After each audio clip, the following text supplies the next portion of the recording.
Yo, what's good, bozos, bullies, buffoons, babies, bricklayers, everything that starts with a B. We are the Broadcast Boys. What's really good? We're back and better than ever. It's another episode. What up, Luke? How you going to disrespect the bellhops, the blacksmiths, Keep going. I need more. bozos, the hair braiders, the marine biologists? The blue-collar workers. That's true. I am more blue-collar than you. Always have been, always will be. Here we go. This conversation again. Spark a conversation debate. Who's more blue-collar? Because I doubt anyone could be either of us. I don't know. I feel like I put in I'll do more physical labor than you would. I roofed for a whole summer. You I roofed? was 6. You roofed? When I was 6. Oh, no, you cat. No, I never You're roofed. lying. There are no roofs to roof here. I was about to right? say you roofed. You roofed? What the hell is that? I don't even really know what they do. Who cares? It don't matter. Because what does matter is my son, my brother, my close confidant, Joel Troel Embiid has finally come home with the MVP. He finally is over that hump. James Harden got him a Rolex. It's a beautiful day. James Harden got him a Rolex? Yeah, it says MVP inscribed on the back. James Harden is a gift giver. You see him out here partying with Lil Baby, always supplying him nice things. Yeah, handing out slaps from time to time in the parking lot. But he's definitely come a long way from Cameroon being discovered by Luke Richard and Bahamute. Went to Kansas, came into the league, didn't play for 2 years, and now he's an MVP. So inspirational, man. Shout out Joel Embiid. If you've seen those photos of him from that basketball camp or playing in high school, it's actually crazy. His body transformation is right on par with Giannis's. He was a twig. Might even be better than Giannis's. I don't know. He's like way bigger and stronger. He's bigger, but he's also not as ripped. Yeah. Giannis is actually a literal Greek god. Also that he can, like, the way he moves on the court. Yeah, Joel he's can't super move like graceful. Joel's graceful too for his size. Joel Embiid is like me in the sense that he's on the floor after every play for no reason. That's what I really picked up watching him play. Why is he always on the floor? That's what I'm saying. I wonder why he's always hurt is because he's constantly throwing himself on the floor. He's too big for that shit. He's not Kyle Lowry. And who got all that cushion. Kyle Lowry also does the same exact thing, no matter 100%. what. Either way, it don't matter. Good luck to the Philadelphia 76ers, but we could give a fuck about you, respectfully. Because right now, we are the New York Knicks. Big win last night, Luke. Tied 1-1 going down to the American Airlines Arena down in South Beach. And you know. Oh, no, You please. know I love me some South Beach. Oh, Lord. Maybe I'll see Stephen A. when I'm in Miami. You got to find out from Stephen A. himself why he loves Miami so much. There was a tweet that was going viral recently with screenshots of Stephen A. Smith's book several times, just throwing in that he used to mess around with beautiful women around 5 or 6 separate times throughout the book. Just letting everybody know that you know how to swing that thing. Yeah, he just had to throw it out there. But with that said, I will say one of the least inspiring wins I've ever seen. I'm really glad we have a 5-day break because we need to reset everything. Let me just say, in the playoffs against a team like the Heat, it doesn't matter, especially if we would have lost to them without Jimmy Butler. And Tyler Hero. And Tyler Hero. And Maxey Strus. And Udonis Haslem conserving energy on the bench. Watching the Knicks is really a hilarious experience. One thing I will say that I liked about what I saw from the Knicks yesterday is that at different stages in the game, one of our stars stepped up. It was RJ early, it was Julius in the middle, and then it was Jalen at the end. So in the moments when they were needed, they stepped up. And as long as we can carry that momentum, Julius had a big game, looking like he's back. If he can keep it up, we might be Eastern Conference Finals bound. There's probably 5 to 6 minutes of real game time where they're playing extremely well and moving the ball around and playing with momentum. Other More than that, bro. 5 to 6 minutes of of a game 48-minute game. Dude, the way they play is absurd. They Sometimes. dribble out the clock till 5 seconds, and then one of our 3 ISO players pulls out a miracle. I feel like our number one signature play is Julius or RJ driving to the middle, jumping up, jump pass LeBron style for an open 3. If it ain't broke. Does Tibbs coach offense, though? I'm kind of confused. It doesn't seem like he Right? coaches too much offense. They're like constantly pretty stagnant on offense, like standing around, like 5 out and just trying to figure it out and like attack gaps and stuff like that. But also, a lot needs to be said about my brother Eric Spoelstra. He better be a genius, otherwise it's super embarrassing. Yeah, I know he is a genius. He's a genius. He's a genius. Matter of fact, Luke, allow me to break down Miami's real big 3. A bigger 3, some say, than the Heatles back in the early 2010s. I'm talking about Gabe Vincent, Maxey Strus, and the Michael Jordan reincarnate Caleb Martin. My personal favorite is Gabe Vincent. He really always is keeping them alive. But let me break it down to you like this. My son Gabe Vincent played 4 years at UC Santa Barbara. Brother's a gaucho. They're gauchos? I thought they were the banana slugs. The That gaucho might be UC Davis. Okay. averaged 12.8 points per game, and he was all Big West second team. He only averaged Show 12 some points. fucking respect. Only 12? 12.8 points per game. Well, it is in his harder to college score. career. It's harder to score in college than the pros. He went undrafted in 2018 and then went straight to the G League. Damn, straight to the league. Straight to the G League. Played for the Stockton Kings. He put up 23, 4, 2.5, and a steal for the Stockton Kings, winning the G League Most Improved Player. I did not know that was even an award. Who knows any of this shit? A very high percentage of NBA players have G League experience, whether they're players that came up or had to go down. Don't get it twisted. The G League is highly competitive, and they're all incredibly gifted basketball players there. But who? I had to go to the G League showcase when I worked at the NBA. I think it was 5 days in a row with 5 games each. It was one of the worst weekends of all time. The worst weeks. Watching all these, not scrubs, but just no names, competing for a roster spot. And everyone that played well didn't get picked up. That's unbelievable to me. But here's another thing on my man Gabe Vincent's resume that you might not know about. His mother's from Connecticut, father from Nigeria, international love. Both parents doctorates in psychology. So this Ooh. brother's a genius. So that's why he's so composed. Of course. Because he's pulling up, he's stepping back, he's hitting back-breaking dagger shots at all times. Telling me he's not doing breathing exercises before every game. He knows what he's doing. So no wonder he's a great fit for this Heat culture team. And because his father's Nigerian, he represents Nigeria in the FIBA World Cup.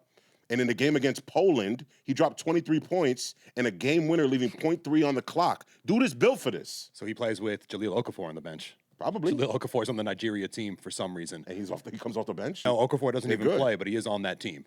And now Gabe Vincent, every time he takes a three, he puts a fucking fear of God in my heart, and I don't know what to do with him. I mean, they definitely got shooters. Yeah, it's unbelievable. Speaking of shooters, let's talk about my brother Maxie Strus. He was born in a suburb outside of Chicago, Park Ridge. Carly doesn't know him? I know he went to DePaul, and that's in Chicago, but no, she does not know this brother. She knows Duncan. He played baseball and basketball in high school. Safe to say, brother's a Renaissance man. Pitcher? I don't know if he was a pitcher. I know he played baseball. He probably was all over the field. My man touches everything. He went to Amos Alonzo Stagg High School. You ever heard of that? In Chicago? Yeah. No. In a suburb outside of I know Chicago. 2 schools in Chicago. He put up 19 a game in high school. He was all Southwest Suburban Conference. An accolade only some can dream of. It's something. It ain't nothing. I would take any accolade. Maxie went the D2 route to start. He went to Lewis University. Louis University? My man, Louis University. That means they got 2 D2 players on their team. That's absurd. He did 2 years at Lewis, then transferred to DePaul, where you know him from. And in his senior season, put up 20 points a game. He was all Big East second team. I mean, I'd never heard of him at DePaul either, but I just know he went there. I mean, 20 points a game in the Big East, second team, that's pretty damn good. Undrafted in 2019, signed with the Celtics, but got cut almost immediately after Summer League. But then he signed a 2-way contract with his hometown Bulls. His first NBA game was against Miami Heat, Wow. Did he where do he well? lit it up. Deadass? 5 points. Still, it showed him something. Nah, it definitely showed something. Pat and Eric Spoelstra were definitely intrigued. And that's when he made the move to, where am I? Oh, yeah. That's when he made the move to Sioux Falls. I feel like that's the equivalent of Bane's childhood. He said Bane's childhood in the bottom of the pit. North Dakota, Sioux Falls. I feel like it gets dark at 12:30 p.m. and it's That's freezing. Unbelievable. And you have to travel on buses to other shitty locales. He signed a 2-way with the Bulls, played against the Heat, then got hurt, and he was out for 8 to 12 months. Damn, with what? MCL? Knee.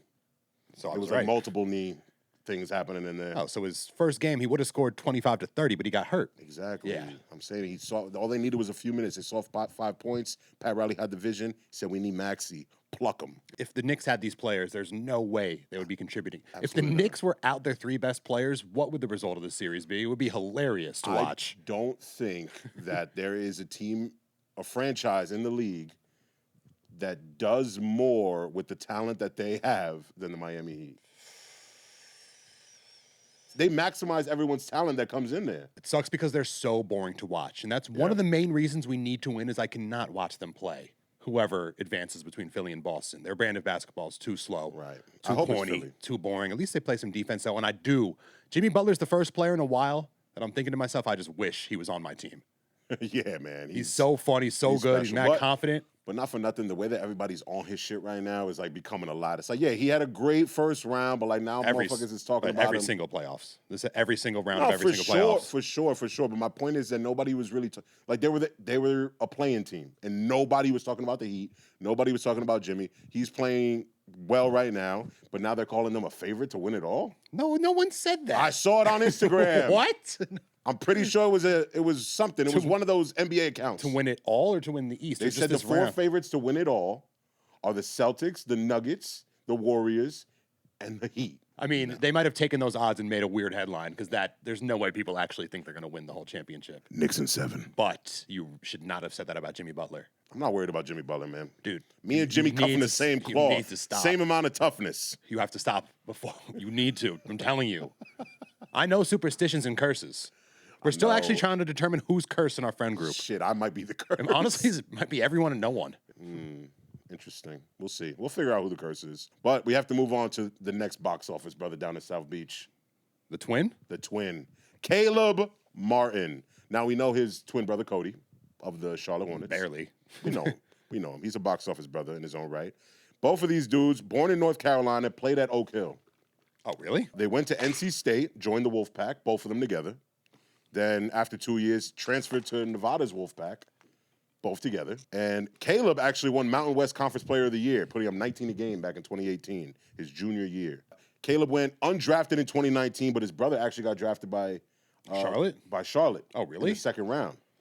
Wait, So- the one that wasn't Player of the Year got drafted? Yeah, which is weird. Like, he must have been better. I swear they have the same exact game. I'm not convinced they're two different people, even though I've seen them both on the court at the same Do they have matching tattoos like the Morris twins? Nah.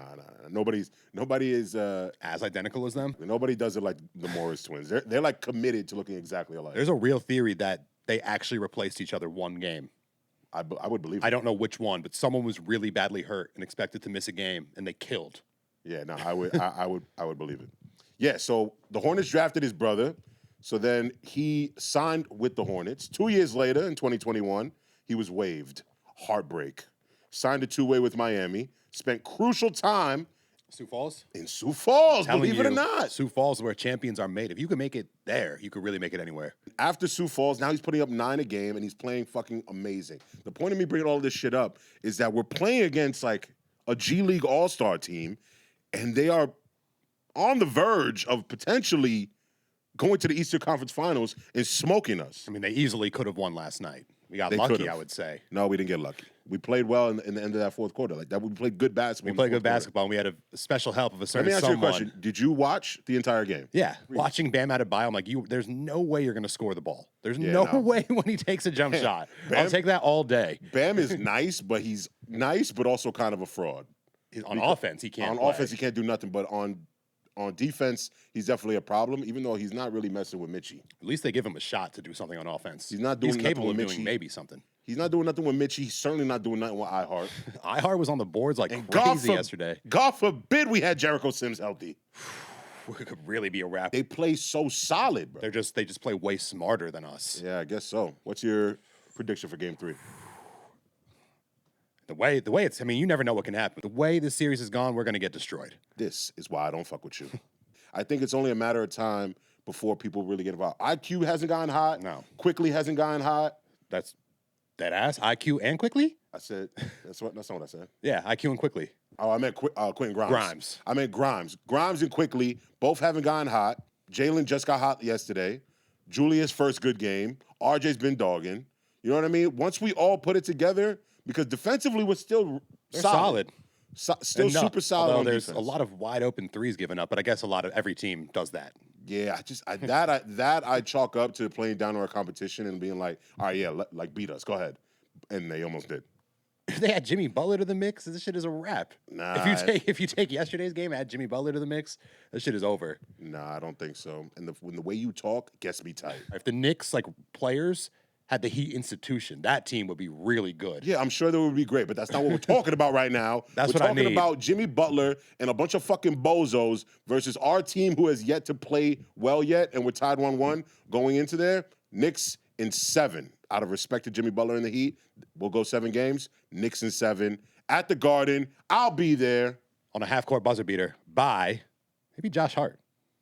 Hell yeah. Why not? Well, like I said, he's got the Heat. I got the Knicks. We'll see how it goes in Game 3. But now it's time to talk about our West Coast teams. It's called a reverse jinx. Trust me. The Lakers and the Warriors got it popping. Bron versus Steph, and it did not disappoint. Did you watch? I watched the last 8 minutes of the game, Let me hit you with a couple of stats from the game. but I last saw night. Jordan Poole's deep three, which wasn't that crazy to me. Yeah, Jordan Poole's deep 3 wasn't that nuts. It was the fact that he's on the court with Steph Curry and Klay Thompson. The fact and that they it's weren't the him, ones. he's funny. So the fact that he took such a critical shot is hilarious. Maybe he was wide open, but he Could've was taken- so open he could have took a step or two in. Yeah. Maybe, you know? I don't Or know. you could have spent some more time trying to get it back to Steph. Or gone for the quick 2.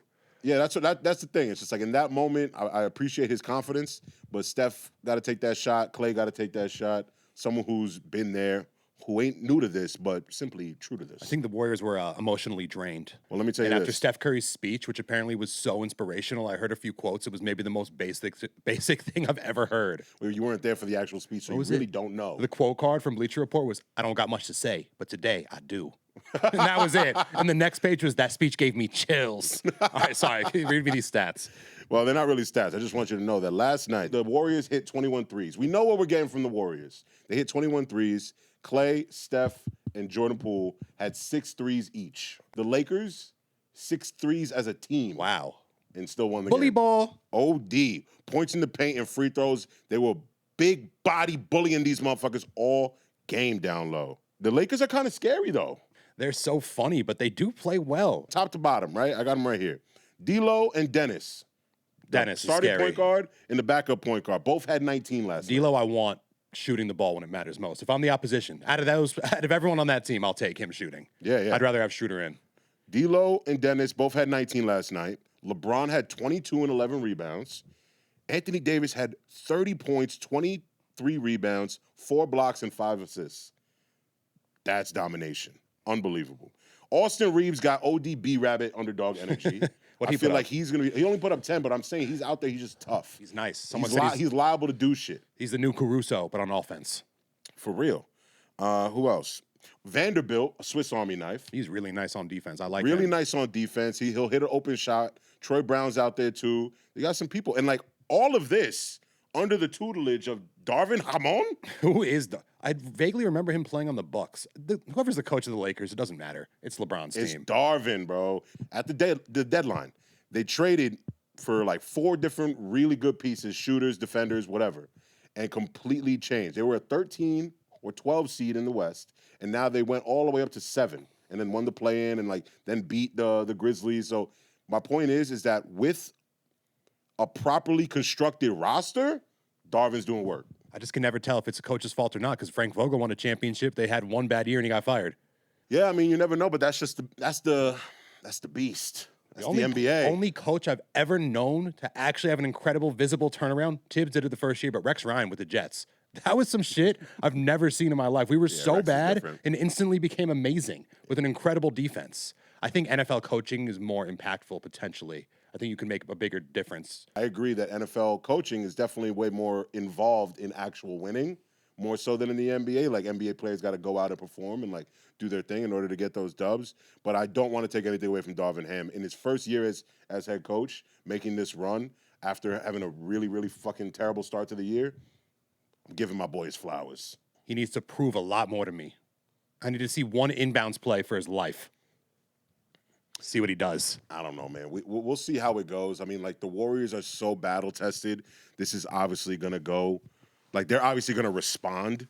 And, like, they could very well respond and win the next 4 in a row. Like, that's how scared of the Warriors most people should be. But I'm going to say that this is going to go 7 games because LeBron and AD – healthy AD, LeBron, and a solid roster around them – they'll definitely make some noise. LeBron be going to the finals when he feel like it. I'm confident with the Lakers or Warriors going to the finals. Whoever can beat the Celtics, well, they need to go down. Celtics need to win a game against the Sixers. Yeah, I don't really think I don't think that's a title team. You have Derek White. Also, Al Horford might be too old. Might have lost his powers. It's about damn time. But yeah, man. Like I said, the Warriors are gonna respond. I'm not too confident that the Nuggets or the Suns have a chance against either of those 2 teams in the conference finals. I feel like the Nuggets do. They're just boring. But who you got in that series? Warriors in 6, Kuminga. Oh, actually, I feel like he doesn't play at all. I don't even know. I don't know if he played yesterday. He seems super talented. Maybe he'll make. He's Maybe just he'll a youngster. He's like maybe 20. he'll do something. Matter of fact, Draymond Green is going to have a 30-point game. I can't even finish that sentence. No way. Draymond Green is going to have a 20-point game in this series. Okay. That's still a massive prediction, right? 20-point triple-double. You heard it here first. Broadcast yes, Boys Podcast. 20-point triple-double. Draymond Green, 20-point triple-double in a very decisive and important game. They'll go 7 games. 7 games. 7 games, back in the Bay, Steph Curry, full court, buzzer beater. Yeah. Every playoff series is ending the same way. Definitely the 2 most intriguing playoff series in either conference. Warriors, Lakers, Knicks, Heat, both going 7 games. NBA, where amazing fucking happens. It's funny watching the undercard to Warriors Lakers as the Knicks, like a slugfest so slow. The second game starts, like, oh, this is what? This is entertainment. This is what the NBA wants. Let's move on to some other NBA news that warms my heart personally. Dylan Brooks, bozo of the postseason. Grizzlies have officially said that under no circumstances will they be bringing back Dylan Brooks to the squad. And the city of Memphis should be throwing a fucking parade. He's a clown. That's it. Under no circumstances, just say he's not going to come back. It's really not a big deal. I agree that the Memphis Grizzlies are a little corny. It's not mean. For coming out and saying, like, under no circumstances are we going to sign you. If that doesn't shit on his value in free agency, I don't know what does. I think it also shits on Memphis Grizzlies' value as a franchise. Though. I mean, I can agree with that, right? Ride or die for them for years. Well, let me say this. After poking the bear, Brooks averaged 10 points, 3 rebounds, 1 assist in those 6 games against the Lakers on 31% from the field and 23% from 3. I understand why the Grizzlies might come out and say some shit like we don't even need you or want you. Because remember when Draymond said, he was like, the Grizzlies dynasty starts when you leave. I think they'd be foolish to not bring him back, to be honest. Dylan Brooks? Yeah. No, they're not foolish. They can, the amount of money that he's probably going to want, they can get someone just as good, if not better than him for far cheaper. Isn't he a first, second, or third all-defensive team? One of these past few years, he had to have been. I think you just made that up. Really? I really think you I would take him on the Knicks in a heartbeat. If he tones down the antics. Bro, I'm going to take away your Knicks card very soon because you're getting me tight. This is unbelievable. Who's our small forward? RJ Barrett? RJ Barrett. Dylan Brooks is better than RJ Barrett? No, but on defense, he probably is. No, he's not. Dylan Brooks sucks, and he talks mad shit. He got smoked. Oh, I don't ride with the majority. Yeah, now he's getting. I don't want to kick. Saying controversial shit. No, I don't want to kick a brother when he's down. I've actually before this series, I actually always thought he was pretty good. I'm not kicking. No one's kicking him. I'm telling you the facts because after that dismal performance in the playoffs, he avoided the media after being exposed for 2 or 3 straight games, fined $25,000 for ducking smoke. When we all thought that the Grizzlies run up the chimney, he should have shown face after that. That's a cowardly move. It's embarrassing. Also, you're only going to be facing like a bunch of little nerd media writers. Exactly. It's not a big deal. Just say a couple things. If anything, I would have respected him more if he would have just laughed and been like, yeah, we got smoked. Because, yeah. You know what I mean? Like, yeah, maybe I should have shut my mouth. And it brought unwanted and unneeded attention to the Grizzlies at a time when they were already going through some crazy shit because of Ja. But I still stand by my statement. If he doesn't say a word, I would take him on the team for not a lot of money. Don't even put that in the air. I don't even want to hear that. I want an instigator. I want an instigator. We can do better than him. Let's go get Pat. Oh, I would take Pat in a second, too. Pat Bev over him 100 times Pat would be over. a great backup point guard. I was going to make jokes about all this, Chinese and Australian teams that he could play for, but he's going to play for an NBA team. Yeah, I'm not going to talk wild amounts of shit if my role is just to rebound and pass the ball because you can't really back it up, All he's doing is shooting threes and playing some defense. I did see the Cavaliers as a landing spot. That would be good. That's what they needed, low-key. Dylan Brooks and the Cavaliers? I can see that. They got Okoro, though. They need him for... I'm dead ass. Okoro's way better than him. I don't think so. Okoro and Osman. What about Osman? Osman is Well, Chetty is a staple in Cleveland. He really is. Potential landing spots for Dylan Brooks, who cares? But I hope your NBA career is not over, bro, because I wouldn't wish that on nobody. It's definitely not, but he's not going to get... He pulled a Dennis Schroeder, and he won't get paid as much as he should. Yeah, I feel like he might be just like a perennial NBA bad team guy. But I think he'll bounce back. Yeah, well, we shall see. But the Grizzlies also, y'all just put a curse on yourselves. Unless, could he be the second sort of Ben Simmons player to flummox himself and lose his talents on his own accord? It could potentially be the case. I mean, that's been happening more and more in the NBA these days where people get the yips and they just forget how to Markelle Fultz bounce back. Yeah, that's true. So we wish you the best, brother. But when it comes to the LeBron James, maybe watch your fucking mouth. The organization is in trouble. Brody, have you seen on the internet that Cash Nasty, our brother, our companion, our associate, our confidant, has finally met his beloved LeBron James? Yes, and he saved himself from embarrassment, too. He went for a pound. They switched it up to a dap, and he saved it at the very last second. Oh, yeah. From that dap, it seemed clear to me that LeBron knew who he was. Oh, 100%. I feel like LeBron is the type of guy who is so obsessed with himself that he makes it a point to know the people that are also obsessed with him. Also, if someone tags you in a post a million times, you're probably going to see it. Yeah, that's true. That's true. It looked like I think he was at like a press conference. What was Cash doing at Media Day? I don't know. Was he only there to meet LeBron? Because that's a risky way to do it. Because usually they walk just off the podium to the locker room or wherever.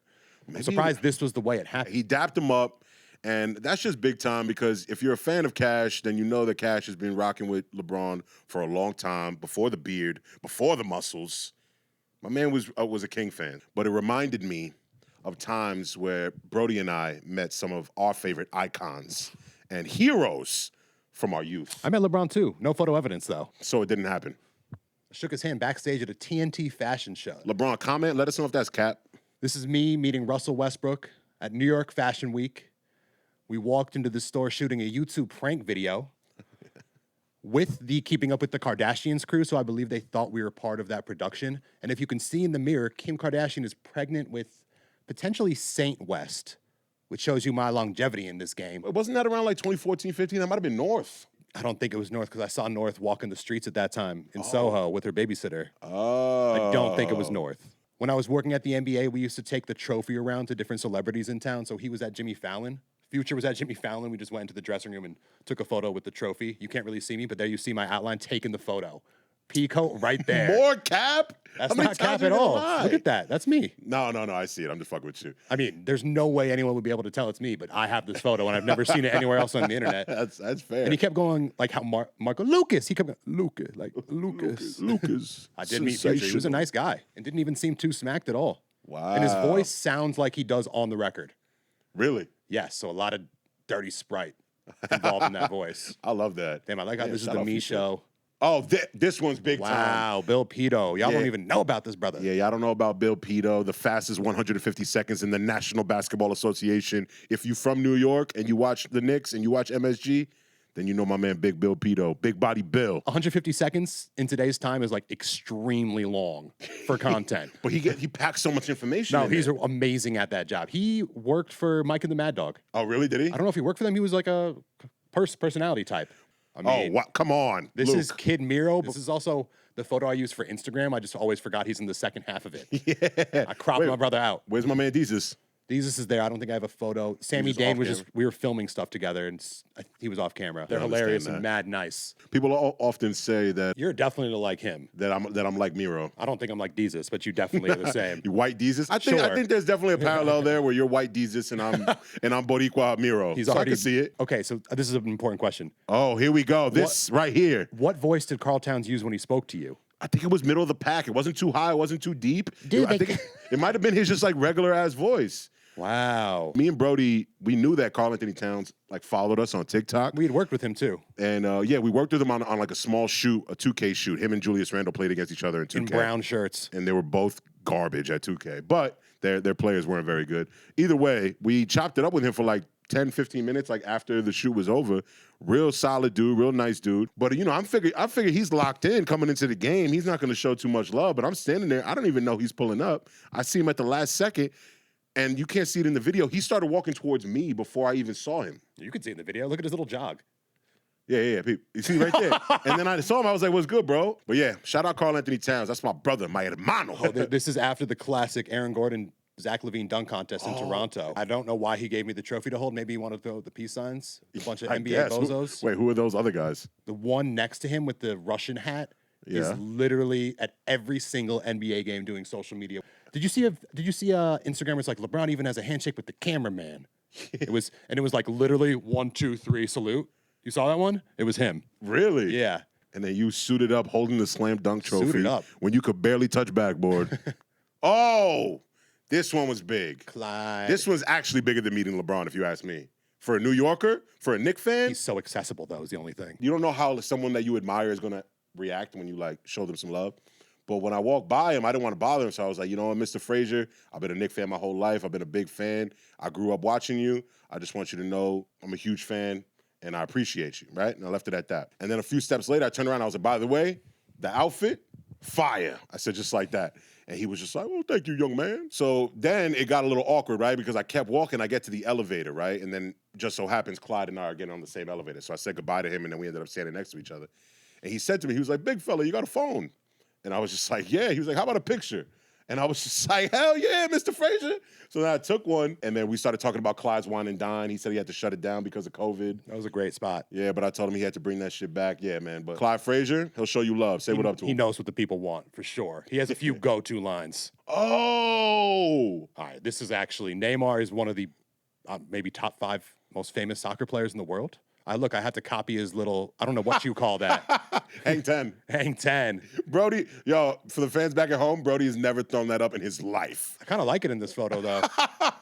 And we He threw that shit up for Neymar. We got young Katie. Katie got all up and snuggly. Yeah, look at Katie. Oh, by the way, for the people back at home, Katie, she's the beauty behind the madness of this podcast. After meeting him, I was super confused how him and Jimmy Butler are actual friends because he speaks no English. My man Deuce McBride, Westchester Knicks legend, backup point guard on the New York Knicks. He also follows us on TikTok. He's a big fan of ours, and I'm a huge fan of his, obviously. And it's always crazy when I look at videos of myself next to an NBA player and I forget, like, bigger than most guards. Yeah, I'm bigger than most guards. Yeah, but this is Deuce McBride showing mad love. Wow, KP and I on draft night. Brody said, me and my twin in him. I'd never even heard of him before, but he's huge because I'm about 6'4", 6'5", and he looks at least a foot taller than me. Yeah, you're up to his shoulder. This is confusing, though. It could be perspective because there's a photo with Lamar Odom when I'm like 15 in his height. Lamar was definitely slouching, and he had the arm thing. This is literally the day after I got my braces off. I think I'm 14 or 15. Nah, this is crazy because I think this was before he won back-to-back with Kobe. Well, when was that? 09, 10? Yeah. That it is, because this is like... Right? This was like 2006. Yeah, something like that. Lamar is doing good things now, so we salute you, Lamar. Hello. And this, this is the real me and my twin in him. I saw Andrea Bargnani walking alone in Soho just shopping. I can't believe I even asked for this photo. He might have been into fashion because he was spending a lot of time shopping in Soho. Yeah, imagine walking around as a 7-footer alone, though. Yeah, he wasn't spending any time winning games, tell you that. Yeah, or with anyone else. But, yes, two brothers who never met their potential. So is it safe to say that Cash meeting LeBron is the equivalent to you meeting Andrea Bargnani? Yes, easily. Yeah, so Cash, you met your hero. But shit. We've been met ours. We've been met ours. So, salute. Deuce, the Met Gala was this week, and the stars were out in abundance, looking like absolute clowns. Let's break down these outfits, grade them 1 through 10. Let's get it. Oh, Bad Bunny. I'm going to give this a 9 out of 10, especially because he showed up Kendall Jenner. He did, right? He hopped out of the Kardashian bus. Very versatile look from Bad Bunny. Yeah, he low-key matched with Kim. Oh, is that Billy? She looks like the head of a witch brothel. She looks like Shorty from The Craft. I never heard The Craft. She definitely seemed like the type of girl who chewed on her sleeve in middle school. That's Cardi. Is that the mayor of the Bronx, Cardi B? Shorty looked like a whole damn dreidel. Bro, or a strawberry. She looks fire. I mean, she always looks beautiful. She looks amazing. I love Cardi. Yeah, we love Cardi. We salute Cardi. Let's go. Pedrito. See, I like when a guy at least takes a risk of some sort. I'm going to tell you right now, this is not the way. I don't know fashion, so it's hard for me to shit on it. This probably looks really cool. I'd never rock it myself personally. But my man P.D. Pascal, he cannot do wrong in my eyes. Yeah, he cannot be stopped with the exposed thigh. But if you go out there and you come in a memorable outfit, it's better than Roger Federer just wearing a tuxedo. You say turn up and you do that. That's the thing. I'll say that about the Met Gala. I respect the brothers and sisters who show out. Yeah. But if you're just coming through and you're on some regular ass shit, you're kind of boring. Doja Cat took it literally. Look, whoever the makeup artist on this is unbelievable because she literally looks like a feline. Bro. How? I love Doja Cat. Yeah, she's dope. And I hated her for a while for no reason. I don't even remember why I did, but I love her. And whoever did that makeup, shout out to you because that is special right there. Okay. Not much to say about Dua Lipa besides this is an absolutely beautiful dress. I really do love it. She looks great. She didn't do too much. Too simple. It probably is a little too simple, but this is all that considering, I'm still trying to do more than do a feature. But you know what? She's definitely been there before. Shorty getting married to the game. Ooh. D. Blaine Wade? David Blaine Wade is a monster. You're about to pull multiple stunts. You're about to sit on a pole 50 feet above the ground for 10 weeks straight. Yeah, he looks like a really fashionable serial killer with those gloves. And Ice Spice in the background. It doesn't get better than that. I see Shorty Ice Spice in the damn Hamoud. She kind of looks like a journalist from the 1920s with that camera, though. Shorty on the scene. And that does, not for nothing, it does look like a Fashion Nova piece. I'm sure it's not, and it's a nice dress, but I could see that being in the catalog. She kind of looks like a Batman love interest. I can see that. You're right? Like a Poison Ivy Catwoman vibe. Okay, we got Wednesday. My little storm cloud, my little tormenta. So look at her. Is she making her characters her identity? I think the internet and everyone else is doing that. Yeah. But I do think that she identifies with Wednesday a lot, which is why she was good at the character. This is what I'm talking about, though. This is what I'm trying to see at the Met Gala. This is the best outfit of the year. This has to be. This is the best for you? Well, for content purposes, yes. This is absolutely ridiculous. Well, Karl Lagerfeld liked dumbest shit I've ever seen. Karl Lagerfeld liked cats, though. So he's playing into the theme. Oh, it's Carl themed, so he's going for the theme. I mean, I'm sure a celebrity likes a dog. You don't need to dress up as a dog. I mean, really. But that's why Doja Cat was a cat too. Lil Nas always comes. He always comes correct to these events. I couldn't tell if this was Shape of Water. He looks like a silver avatar, the Silver Surfer. What is it? Is that his body or is his body covered? No, it's his body. I think it's a body suit, or maybe it's paint, but I think it's a body suit. Listen, This is like the third year in a row. The confidence to go out there and do some shit like that. Salute, my brother. He's in elite shape. All right, that's the Met Gala. A bunch of buffoonery, some bozos, but some decent fashion. Not as good as previous years. We need to step up the theme. What do you want to see next season? It would be funny. It would be like international theme. Like represent a country that's not yours. Oh, yeah. It sounds actually like could be really problematic. So you want an appropriation Met Gala? Well, I feel like most people that go so to all the white girls pull up in like vacation braids? Like Brazil. Yeah. With the beads or whatever. Fire. Deuce, it's time to talk about an absolute Bravo legend. He's been serving for a while, but this season, he's at the absolute peak of his powers. And that's DJ James Kennedy, a staple of the Vanderpump Rules universe. DJ James? DJ James, you know about this, brother. You know I'm familiar with his work. But are you really familiar with his work? Enlighten me. Let's start off with the basics.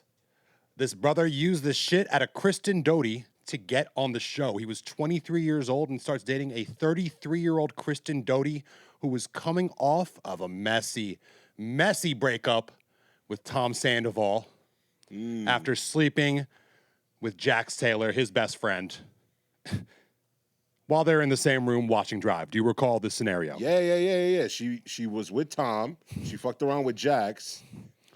That all broke up, and then she leveled up with DJ James. That's an understatement to say the least. Okay. A 23-year-old DJ James Kennedy? That's like drafting in his prime. Yeah, that's like discovering Michael Jordan, more or less. I would say so. That's right. So it actually comes to light that these two, Kristen and Tom Sandoval, were cheating on each other the entire relationship. At the season 2 reunion, it's revealed that Kristen was already fucking James behind Tom Sandoval's back this entire time. On their bed, with my condoms. What? That's what Tom Sandoval said. Said James Kennedy. His rubbers? Like, is that really?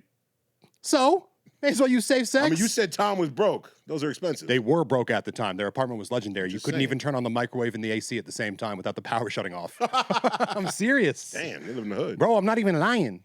Bro. And I'm not even going to lie to you. It's George Michael's guy. I can't even hold you. And the reason why James Kennedy is so prolific, some would say he's actually the godson of the one, the only. Giorgio Armani Michael. Careless Whisper? And they wonder why this brother's so talented with such charisma and stage presence. Yeah, I mean, he's got box office energy in his blood. Absolutely. No doubt about it. So actually in seasons 1 and 2, James Kennedy was seen in the background of the Sir photo shoots as a little pipsqueak, breath still smelling a Similac, as they say. And little did we know the mayhem he was about to cause on the entire Vanderpump Rules universe. He entered the season alongside Lala. This is like Magic Johnson and Larry Bird entering the NBA at the same time. Oh, okay. Both absolute blockbuster rookies just came onto the scene so hot. Yeah, it took Vanderpump Rules to like another level. Yes, because before then we had the Jaxes of the world, the Sandovals of the world. They're old. Yeah. They're kind of, I mean, they act way younger than they are because they're fucking dummies. They're Peter Pan syndrome. But James Kennedy was actually the youth movement, and so was Lala. And it seemed like they were destined to be. Some would call them eternal twin flames. It's true. They were together. They were not together. Not together, just like. They messed around a few times. Okay. Remember how James Kennedy started dating Raquel? Right. Who's a Fugazi beauty pageant winner who's definitely never won one. Right. I would say her best finish is probably 7th place. It was revealed this season that at the beginning of James and Raquel's relationship, James and Lala actually hooked up while Lala was beginning her relationship with Rand. With Rand. Randall Emmett is the real-life version of Turtle from Entourage. It's the inspiration for the character because Mark Wahlberg was rolling with some skeezy characters. So Rand is a friend of my man Mark Wahlberg. Mark, he's a super producer of the most trash movies in the world. All the ones with no names like Bruce Willis or John Travolta, like generic action movies. They're intentionally horrible. Like they cheap out on everything, but make a lot of money because of the star power. Yeah, that's my favorite genre of movies. I feel like this is even lower than you're thinking, though. Okay. This guy was accused of like essentially abusing Bruce Willis because Bruce Willis was in these movies when he could barely even speak. You know how he's on a 'cause down. he's going through Yes. what he's going through. So he kept working him to the bone until he was officially diagnosed with Alzheimer's. But why does Rand have this sort of power over Bruce Willis? He's a super producer. Oh, I'm saying super John McClane producer. is a super actor. Lala, when she stepped onto the scene, she pulled up with a Range Rover. All she was doing was being the hostess of Sir. So people were confused how she got this car. And she was lying for years and years and years. And it turns out my man Rand, scum of the earth, even though he's a little charming, was running what was essentially a casting couch operation. He's Harvey Weinstein light. Oh, shit. So Rand is up to some nasty shit. Rand is up to some nasty shit. He's wicked. But James and Lala were best friends. And I don't know if it was resentment or jealousy of Rand, that Rand became the root of James Kennedy and Lala's problems. So whenever Rand was brought up, James would be like, oh, you're only fucking a fat man, so he pays your rent. Big fat man, big Rolls Royce, roll it up. You know, big fat man, Rolls Royce, roll it up. He loves calling people fat man. Fat man, all right. So he really can just be absolutely cutthroat. And he had a massive drinking problem. I saw a clip of James Kennedy. Yeah? Yeah, on my TikTok. I was scrolling. Okay. And I saw a clip of James Kennedy in the middle of one of his sets. He put on The Boy's a Liar. Sandoval's a liar. Sandoval's a liar. So, I mean, That's every day. everyone is benefiting from the James Kennedy scandal. He's a fucking showman, man. There's a reason why he is what he is. So the genesis of James Kennedy is he was getting onto the show either way. He said he was either going to hook up with Kristen or be in a band with Tom Sandoval. It was literally the only reason he wanted to work with Tom. Sandoval's like, dude, like we were going to be in a band together. We were making music and you betrayed me with my condoms. Wait, does DJ James have like actual musical talent? Yeah, so another part of why James and Lala are so close is he essentially discovered Lala's musical talents, which are incredibly minimal. Incredibly minimal. They put out some of the worst songs ever. You know how I said Good as Gold was the top tier? Yeah, Sheena. They have a song called Feeling You, which is really, sounds like it was written by someone who was deaf. Ice Spice. And was not Beethoven. Ice Spice? Thought I was feeling you? This goes, ain't nobody got me feeling like I'm feeling you. It's horrible. But So he James does, and Lala have some chemistry, but it's ultimately not. they're definitely chemistry, sexual. but they're just on and off for so long because they're constantly fighting. Okay. In fact, they have a very famous moment And she's laid up under the fat man. under the fat man. They have a very famous moment where they're screaming at each other. So he kept screaming, it's not about the pasta, like 500 times. And that's an infamous Vanderpump Rules meme. So James Kennedy steps onto the scene. At Sheena, where's Shishu? At Sheena's birthday party early on, you know, she has a theme of getting trampled at her own events. Right, of course. Tom Sandoval is jealous that he's fucking Kristen and goes, dude, why don't you take another Beamer selfie? And to which James Kennedy replies, why don't you go take a Honda Civic selfie? And it's straight up hands from there, all out brawl. At DJ James Kennedy said, why are they hating on a brother at the top of his shine? Wait. That's an escalation. So essentially, Tom Sandoval was trying to flame DJ James. DJ James called him broke, and then it was on site. It was on. You're messing with a descendant of royalty. Of George Michael. That is like you inherit BDE from that brother.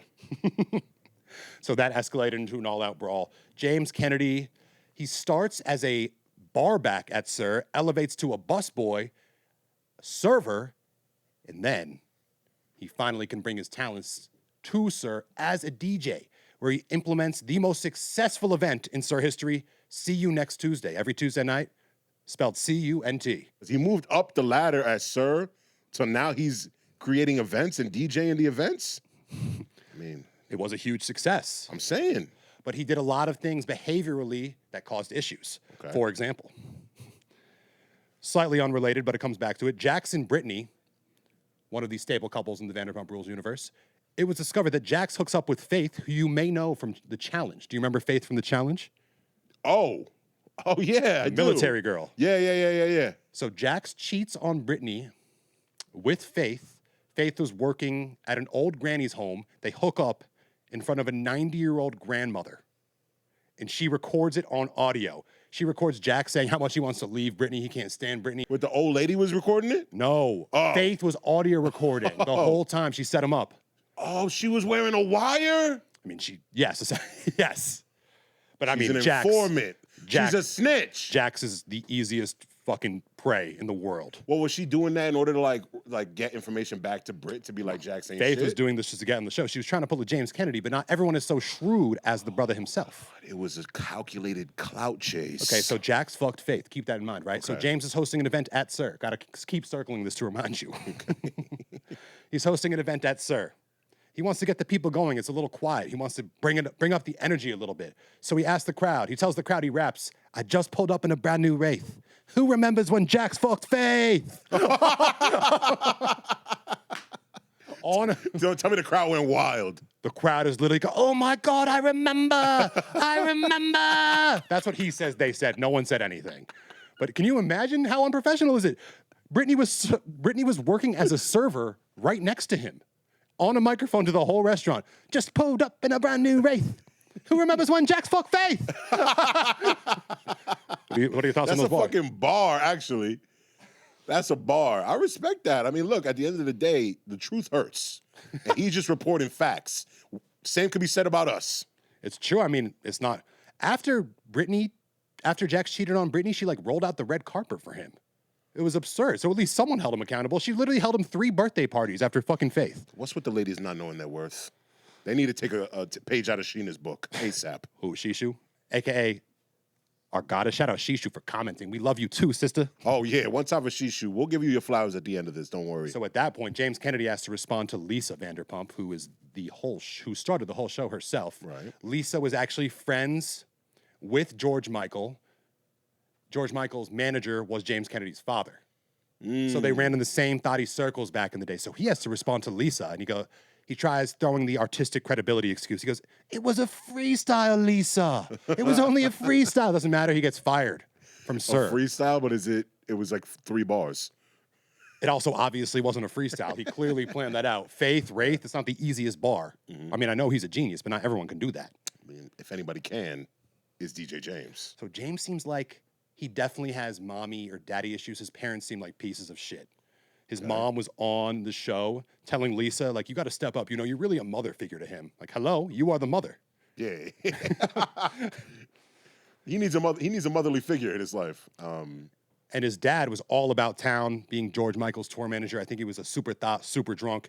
James is trying to be sober, and his dad just like, "How could you do that? You're a DJ."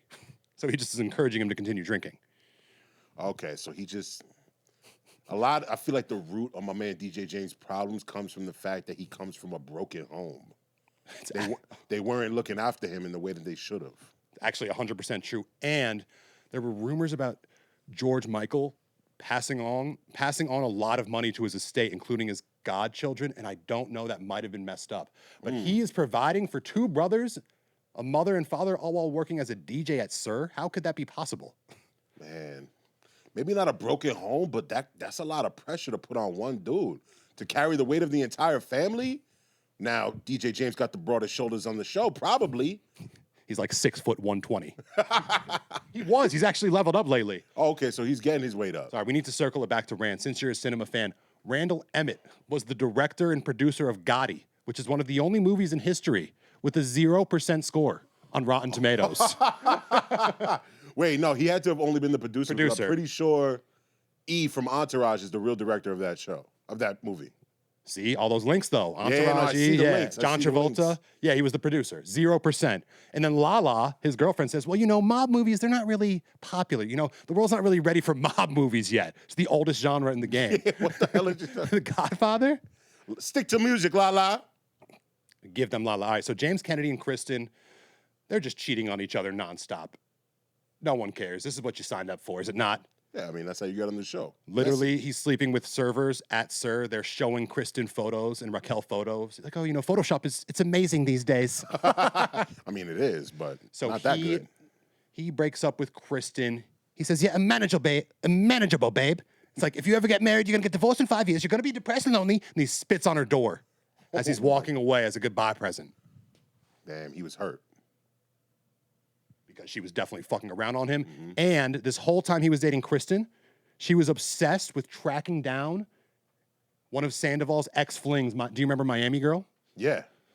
So she was literally, the whole time she was with James, she was on an investigative spy mission to track down Miami Girl, and that gave him insecurity too. Damn. I mean, it's funny because it be the dudes who do the most dirt that be the most brokenhearted when their girl cheats on them. You know what I'm saying? Yeah, he cheated on Kristen. He denied it. Shorty is really like a top tier investigator. She went on his email, found an Uber receipt with the exact map of where he was. She got the receipts. And I guess that's pretty simple investigation, but still. I mean, you gotta be nice at it in order to do it and not be detected. You do at Sheena. So James Kennedy, they break up. Oh no! Whatever. Break up. There you go. They break up. At Shishu's wedding, first wedding to Shay, they literally come to blows. He's being so annoying, she has no choice but to rock him in the face, MMA style. Which one? Christian punched James? Punched James because James is all up in her space at the wedding, bothering her, trying to get back with her, trying to steal her from her date. Another loss for James Kennedy. Now, is Kristen formidable or DJ James ate that shit? No, Kristen's formidable, and James is a 8.5 by 11 piece of paper. Oh my God. At this point in time. Damn, not even card stock. Okay, so James Kennedy, he's kind of threatening Jax Taylor's throne. Jax Taylor has long considered himself the number one guy in the group. Well, Jax is a specimen. If James Kennedy is as small as you say that he is, I don't see those fights going his way. It never came to blows, but Jax would have crushed him in half and eaten him for breakfast along with Brittany. But Put it with some beer cheese. Sandoval and James got into it. Sandoval, James did get into it with that Honda Civic selfie. Got it. And Tom Schwartz hopped in like the little bitch boy he is, always following his lead. Are those the two Toms that have the motorcycle with the sidecar? Precisely. Okay. So James and Jax like, anyone could be a DJ, man. All you're doing is pressing buttons. Then James is making fun of him for being a 40-year-old bartender. He says, they need to take an order. Pumptini. Cosmopolitan. And those are some of people's favorite. He's really like cutthroat, one-liner god. No one is fucking with him in this department at all. I like that. At the reunion, he's like telling Brittany he's from Kentucky. He's like, why do you go back to your family of hillbillies? Where's she from? Kentucky. I mean, he's not. No, but it's not. He's not lying. That shit is dark. That shit is real dark. I need a girl from Kentucky. So him and James and Jax, they often fight directly in front of Lisa. He goes, don't cross me in front of Lisa. He goes, be a good boy, old man. Be a good boy, old man. Is he not a finesse god? He's a roasting specialist. Nah, he's a roasting specialist. He's always talking his shit, and he ain't afraid of smoke. I got mad love for DJ James. I mean, I'm sure he does his dirt, and he gets under people's skin, but that's reality TV. So James Kennedy and Lala together, they're just living to be antagonists. They pull up to a party of all the OGs, and James says to Katie, who's maybe gained a little bit of weight over the years, he goes, oh my God, you're pregnant. Congratulations. And he's wearing a sleeveless hoodie like Mello. A sleeveless Mello hoodie? Hoodie James. Thoughts on that brutality? I mean, she's not pregnant. No, she was out of shape. She was just out of shape. Yes. What's with his constant disrespect to women? Because he also... It comes from his mother. Mommy's out here trying to campaign for other women to be a motherly figure in his life. Clearly, she didn't teach him what he needed to know in order to not disrespect women, especially women like Katie. He also doesn't have a sister, only 2 brothers. That's telling. Well, there you go. When you don't have a sister, it takes a good motherly figure to teach you how to treat women. James Kennedy definitely loves Lala, but he settles for Bambi-eyed bitch, Raquel's punk ass, who rides a boogie board for beauty pageants. That's a talent. It's really a circle of life because she definitely dated him to get on the show. She sought him out at a See You Next Tuesday and put in work. She literally can barely speak English. Her IQ is -20. Wait, so all of these people are hustlers. People know they're conniving. I think they're a lot more conniving than they're even given credit for. Like, her whole personality is a dumb Valley Girl act, but I believe there's more than meets the eye. Not much. They could very well be geniuses. She could be a genius. She knows how to get a storyline. Okay. There was also a rumor.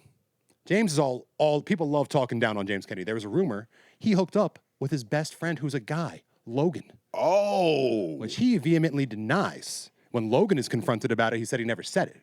But he definitely said it. Because you know why? Shishu knows best. Because Shishu doesn't lie. Shishu never lied in her life. I actually don't even know if that was her or not. Well, whatever. Either That's way, a rumor. She's never told a lie. Shishu is an honest woman. And people find James a little zesty sometimes. It's not far-fetched. It could be true. It is I've Hollywood. seen clips of him. I could see some zest. And it is in West Hollywood as well. So Logan rumors emerge. He is shaken and shook. Who's shaking? James or Logan? James was shook. Oh, okay. Because he got caught, or I don't think so. I don't think he likes the rumors. Maybe he did get caught. It's definitely, I would say it's a 50-50 shot they did hook up. I mean, considering the messiness of this show, there's got to be some like homosexual, bisexual canoodling going on between these people. I mean, if Sandoval and Schwartz are riding a sidecar together, they probably are doing some wild shit on the weekends too. I'm sure Sandoval is. Dude. Sandoval's a hoe. Apparently at the reunion, James Kennedy and Lala ripped Sandoval a fucking new one. And at the reunion, James Kennedy and Tom Schwartz get into a fight. Oh, wait a big minute. detail I forgot to mention. Please. James Kennedy plans to propose to Raquel. Tom Sandoval is in that nasty affair with Raquel currently. This is only about a year ago. Tom Sandoval organizes the proposal for James Kennedy and gives $15,000 of his own money for this proposal to help James propose at Coachella. To Raquel. Yes. The girl that Tom is currently messing with. Do you think there's something there or total coincidence? I think that Tom is conniving as fuck because of the fact that if we take it all the way back, rewind the tape, James moved in on Kristen, who was with Tom. Yes. Right? And now James is with Raquel, and Tom's moving in on Raquel and like supporting their like relationship going further so he can get even more deep in the mess. See, I told you, they're all geniuses. Sandoval knows what he's doing.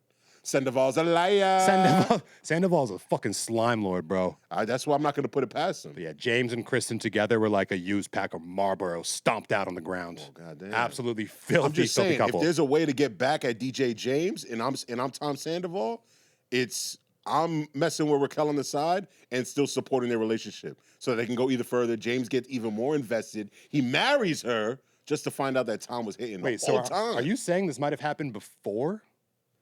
Are you saying this affair could have happened even before the proposal? I'm saying it could have been going on for a long time. Look at the board. With all this messiness, you telling me that there's not some crossover? Raquel is so stupid at their engagement. She's speaking on a little platform, like on a building, like a fire escape type thing. And he's feeding her lines from inside, like a whispering, and then she's repeating them. James is. Yes. And what is this for? Their engagement party. Like she's welcoming everyone in. Oh. And he's literally telling her exactly what to say. Oh, God. Including like, when I met James, blah, blah, blah. Now, is that because she's dumb or is he mad controlling?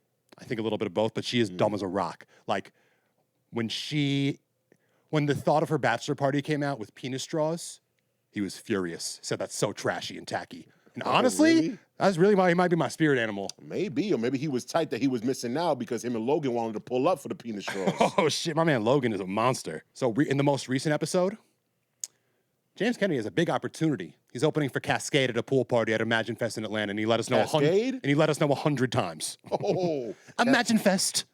Imagine Fest with Cascade. Cascade got hits. Name one. I still hear your voice when you. Is that him? There's no way. Every time we touch, that's wait. That's Cascada. That's Cascada. Cascade's like super EDM. Okay. My fault. So My they're at the James. beach, and James is saying, "Oh, this is a huge deal for me. Like this is one of the biggest shows of my life." And Schwartz goes, "It's even bigger than Rachella, which was the Coachella proposal. Coachella. Said, "Oh, even bigger than Rachella." And James is so tight, and he throws a drink right in his face, and he deserves it. Toma. Good. Why is Schwartz chiming in with such bullshit? Schwartz also hooked up with Raquel at the wedding a few weeks back and is covering for Slimeball Sandoval. Raquel is juggling all three of these homies? Not juggling James anymore, but kind of Tom and Tom. She hooked up with Tom Sandoval, and then I think as a diversion, she kissed Schwartz on camera at Sheena's wedding. Wait, so is Raquel the most prolific hoe on the show? Besides Jax in seasons 1 and 2, yes. Wow. Right now. Because Raquel also hooked up with a Real Housewife of Beverly Hills' son, Garcelle's son, Oliver, and he was married this season too. Nobody has respect. No respect. The sanctity of marriage, it's all a lie. So James Kennedy, I believe, he probably had some built-up frustration that Schwartz had hooked up with Raquel, and that was it. He let it fly. Well, goddamn, James, I feel like has a hand in all of this. You think he's really the engine that moves the show? Absolutely. I mean, there's a reason why LVP brought him on. LVP. I mean, he originally was a Nepo baby for Vanderpump Rules, but he's turned out to be the biggest and brightest star. Absolutely. I mean, when you look at this, there's so many moving parts and people involved, and he's right at the top of it. And people tried to drag him down for so many years. He would intentionally get disinvited from events. Like, instead of just not getting an invitation, they'll be like, yeah, I'm having a party, but you're not invited. Oh. And whenever he went to Mexico, Jack's like, I'm happy to be here. There are some people that shouldn't be here, but it is what it is. So this is like how on the challenge, they all like rally together to get Bananas and CT out of there early because they know that the only way that they can shine is if a powerhouse is gone. I think it's more like them targeting the rookies, more so. Okay, but I'm just saying that DJ James probably scares them that they're going to be able to take over. He should. For screen time, he definitely should. Okay. In Mexico, James and Kristen are long broken up. She's constantly talking shit about him. In Mexico, he takes over the DJ booth, and she's immediately enamored with him again. He's got stage presence. Immediately, the brother's got it factor. Immediately enamored with him. Jax wakes up the next morning, and he sees one pillow in a jacuzzi. And he deduces that they hooked up because of that. He's like, I've hooked up with girls in a jacuzzi. You know, you got to line it up like this. So he deduces that while he's with Raquel, puts him on blast in front of the whole trip, and ruins his trip. Why? Hating assholes, bro. Strictly hating. Do you think James Kennedy is the new Jax? Or better, or bigger and better? I think he's bigger and better. I think out with the old, in with the new. Wow. I know Jax definitely did the most shit, but James has the most entertainment value by far on the show. But let me say this. If Jax was truly confident in his abilities to carry the show and be the presence that he needs to be, he wouldn't be threatened by James. He sees James coming for his crown. So that's why he left. Seems so. You know, he's actually been brought back in for reaction videos, though. Ever since Scandal, yes. He says, I don't like to get myself involved in all the drama. He literally does every interview, every podcast. Well, then and his career's been revitalized because of this. Well, maybe they need him back.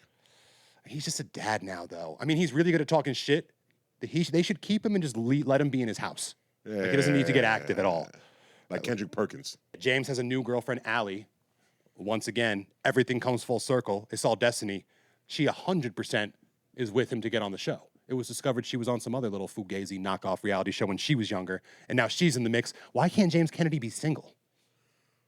He met Allie and called her the love of her life 6 weeks after the engagement broke off with Raquel. Oh, yeah, because that's just rebound love. That ain't real. Let's circle it back to your mommy issues theory. She looks almost exactly like his mother. Classic. Psychology 101. What's the psychology? James has mommy issues, and now he's in love with a girl who looks just like her because he's longing for the affection that he never got from his mother. Come on, son. I do this. Wow, unbelievable. Well, thank God she's around, because if it wasn't for her, Allie is low-key the one that at first brought suspicion to Raquel and Sandoval dancing at a club together at 1 a.m. with no one else there. And she thought it was kind of weird. And Sandoval was like, dude, like, we go to the Abbey all the time. Like, it's not where to dance with anyone, dude. So she's an investigator, low-key. We got to give her some props. Yeah, we got to give her flowers for that. All right, Deuce, what's your final takeaway on the one, the only, the GOAT, the God, DJ James Kennedy Pumptini? DJ James, what you bring to the table for this show cannot be overstated. You are truly a box office talent. We salute you. We appreciate you. And George Michael, you should be proud to be related to this brother. Cue the saxophone. I think he's dead. I know he's dead, actually. Oh, well. Rest in paradise. Rest in power, George. All right, to wrap it all up, we are the New York Knicks. They're taking down Miami in 7 games. LeBron is on a mission, and so is DJ James. We appreciate y'all watching. All love, top to bottom. You already know what it is. Peace.